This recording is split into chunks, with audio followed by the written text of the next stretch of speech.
যশোর পৌরসভার আয়োজনে এডিস মশা ও ডেঙ্গু প্রাদুর্ভাব রোধে পরিষ্কার পরিচ্ছন্নতা কার্যক্রম, মশা নিধন এবং জনসচেতনতামূলক বিশেষ অভিযানের উদ্বোধন করেন জেলা প্রশাসক মোহাম্মদ আশেক হাসান।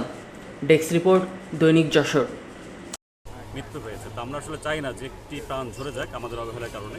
সে কারণে মানুষকে সচেতন করার জন্য, যেহেতু এখন আমাদের কয়েকদিন পরে জানানো শুরু হবে কিন্তু ডেঙ্গুর প্রকোপ যাতে না হয়, না বাড়ে, আমরা আগে থেকেই প্রতিরোধমূলক ব্যবস্থা করছি। অর্থাৎ আমাদের যে এডিস মশার উৎসস্থল বা প্রজননস্থল সেটা ধ্বংস করব।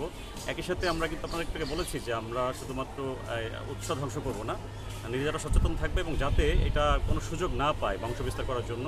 এটার জন্য আমার আর একটা বিষয় করার আছে, আপনাদেরকে জানিয়ে রাখি আমাদের সকলকে এই বিষয় আপনাদের মাধ্যমে। সেটি হচ্ছে যে এটা কিন্তু আইন প্রয়োগ করার সুযোগ আছে। যদি কারো অবহেলার কারণে প্লাস্টিকের কৌটা বা কোনো নির্মাণাধীন ভবনে যদি এমন কিছু পাওয়া যায় যে লার্ভা পাওয়া যাচ্ছে এডিস মশার, তাহলে কিন্তু আইন প্রয়োগ করে তাদেরকে নিবৃত্ত করা যাবে, দণ্ড আরোপ করা যাবে। তা আমরা আসলে আইন প্রয়োগ করতে চাই না, আমরা সচেতন করতে চাই সবাইকে। মূলত সচেতন করার জন্য করা হয়েছে। যদি ভবিষ্যতে কেউ সচেতন না হয় এবং অবহেলার কারণে কোনো এডিস মশার লার্ভা পাওয়া যায় কোনো ভবনে, আমরা সেখানে আইন প্রয়োগ করতে বাধ্য হব। তো এটি একটি মেসেজ আপনাদের মাধ্যমে সবাইকে জানিয়ে দিলাম।